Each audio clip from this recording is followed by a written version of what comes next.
जय श्री राम सीताराम। कैसे आप सभी का स्वागत करते हैं। आपका मित्र, आपका बंधु, आपका बेटा डॉक्टर मनोज शास्त्री बलाली। पहली बार चैनल पर आए हैं तो रिक्वेस्ट है कि आप जय श्री राम जरूर लिखें, क्योंकि हमारे इष्ट हनुमान जी महाराज जय श्री राम लिखने से बड़े प्रसन्न होते हैं। और जितनी उनकी प्रसन्नता होगी उतनी सटीक ज्योतिष से संबंधित, हिंदू व्रत त्योहार से संबंधित जानकारी हम आपको प्रदान करेंगे। तो आप श्रद्धा भक्ति के साथ इस वीडियो को देखिए। निर्जला एकादशी का व्रत 25 जून को आ रहा है। इस बार दो व्रत का कोई विधान नहीं है।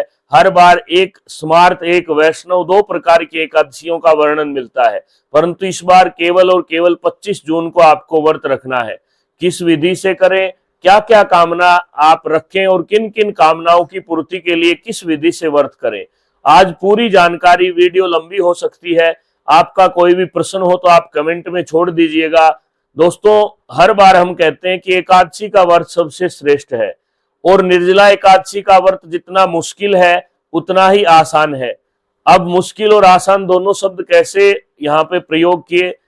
मुश्किल का, कठिनाई का अगर चर्चा यहाँ पर हम जोड़े तो कठिनाई यही है कि आपको अन्न और जल का प्रयोग इस दिन नहीं करना, किसी भी तरह का फलाहार नहीं लेना। और सरल इसलिए है, अगर आप हृदय से भगवान की भक्ति भाव से उपासना करेंगे तो निश्चित रूप से आप इस व्रत को आसानी से कर लेंगे। तो आज हम आपको पूरी विधि बतलाएंगे। अगर संतान प्राप्ति में दिक्कत है, पुत्र प्राप्ति आपको चाहिए, नौकरी में, व्यापार में, रोग में, कोई भी आपका सर्व बाधा निवारक यह व्रत है। आप श्रद्धा भक्ति से इस व्रत को करें। दशमी के दिन हल्का भोजन आप ग्रहण करें, लहसुन प्याज का त्याग करें, स्नान आदि करने के बाद अच्छे से दातुन करके आप शयन करें। एकादशी के दिन प्रातःकाल उठें, उठ करके स्नान करें और जो आपकी नित्य पूजा है उसको आप शांति से करें। और नित्य पूजन करने के बाद आप श्रद्धा भक्ति के साथ यह संकल्प लें कि मैं एकादशी का निर्जला व्रत आज करूंगा। भगवान मुझे शक्ति दे, गणेश जी महाराज मेरे इष्ट देव, मेरे ग्राम देव, कुल देव, पितृदेव सब सहायक बने, सब साक्षी बने, मैं निर्जला व्रत करूं। अब ऐसा संकल्प करके आपको भगवान विष्णु लक्ष्मी का चित्र, मूर्ति, फोटो, अगर कुछ भी ऑप्शन आपके पास नहीं है, शालिग्राम भगवान रखते हैं तो उसका पूजन करें। अगर कोई भी आपके पास चित्र या कोई भी तस्वीर, फोटो, मूर्ति कुछ भी उपलब्ध नहीं है तो मानसिक रूप से आप पूजन करें, क्योंकि भावो ही विद्यते देवा, भावना में भगवान होते हैं। तो ऐसी श्रद्धा करके आप इस व्रत को प्रारंभ करें। ध्यान रहे, आप घी का दीपक जलाएं, विष्णु लक्ष्मी को पीले पुष्प चढ़ाएं, आप गेंदे के पुष्प या और भी आप केतकी आदि के पुष्प भगवान को चढ़ा सकते हैं। पूरी श्रद्धा भाव से षोडश उपचार पूजन करें, पंचोपचार पूजन करें, जैसा आपको आता है उस तरीके से आप पूजन करें। पूरे दिन व्रत रखें, पूरी शांति बरतें। जल का एक आपको बिल्कुल कोई जल की बूंद भी ग्रहण नहीं करनी है। इस तरह का कठिन व्रत है। ध्यान रहे, पूरे दिन आप भगवान का स्मरण करें, मानसिक रूप से या माला लेकर के, काउंटर लेकर के ओम नमो भगवते वासुदेवाय के जप करें। अगर वो संभव नहीं है तो राम राम, सीताराम, नमः शिवाय, जो भी नाम आपको याद है उसका आप श्रद्धा भक्ति के साथ स्मरण करते रहें। अगर आपको संतान प्राप्ति की आवश्यकता है तो भगवान विष्णु की आप बाल रूप में आराधना करें। कृष्ण भगवान या राम अवतार भगवान राम का जो चित्र है वो अपने समक्ष रखें और पूरी श्रद्धा के साथ भगवान से कामना रखें। व्यापार का अगर आपको प्रश्न है तो आप ढेर सारी लक्ष्मी भगवान के समक्ष चढ़ाएं, अगले दिन गौशाला में दे, आपका व्यापार फल फूल जाएगा एकदम से।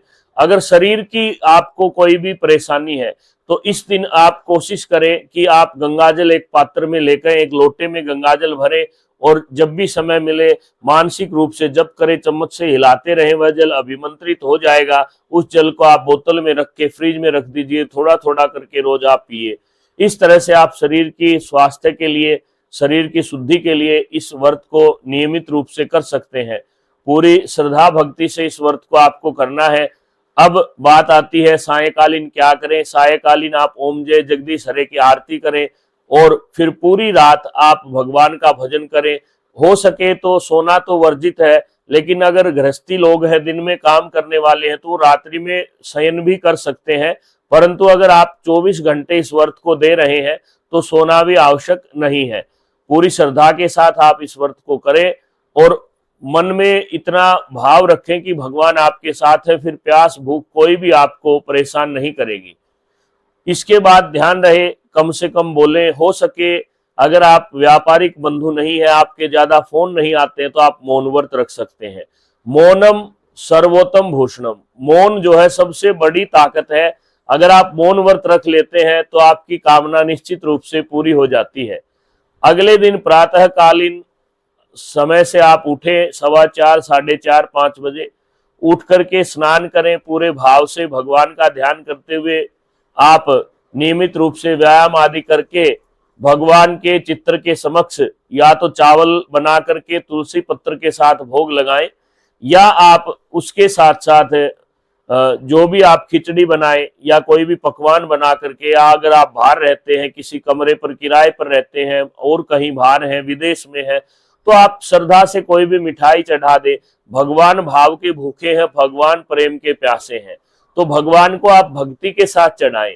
कहते हैं कि आयु की पूरी को जाति की पूरी को मान बढ़ायो, महल की मेवा मिश्री त्याग दासी के हाथ को साग सहरायो, भाव के भूखे हो भात के नाही, याहे सुनी शरणागत आई।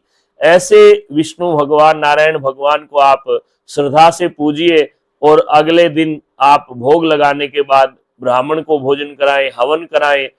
गौशाला में दान जरूर करें, क्योंकि आप मंदिर में दान करेंगे।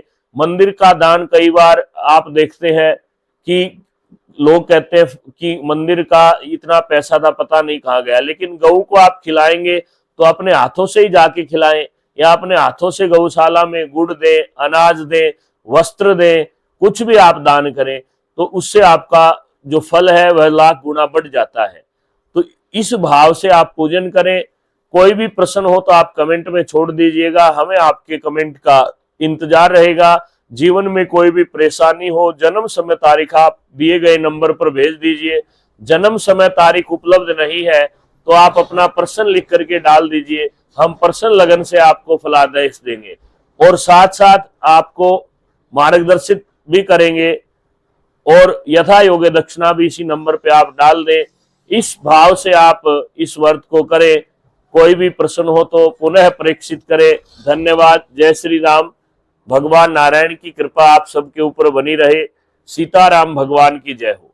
ये थी व्रत की विधि। अब हम इस व्रत से अलग हट करके आपको एकादशी का एक उपाय बतलाएंगे, और यह उपाय विशेषतया वे करें जिनके विवाह में अड़चन आ रही है, चाहे कन्या हो चाहे लड़का हो, दोनों के लिए यह उपाय है। इस दिन भाग्य से गुरुवार भी है, एकादशी भी है, और अगले दिन द्वादशी शुक्रवार है। दोनों दिन अद्भुत मेल बन रहा है। तो आपको करना क्या है, लड़की तो एक 16 श्रृंगार की, ओरिजिनल श्रृंगार की पेटिका लेकर के आए और विशेष रूप से पीले वस्त्र में उसको लपेट करके भगवान विष्णु लक्ष्मी के समक्ष चढ़ाए, व्रत रखे।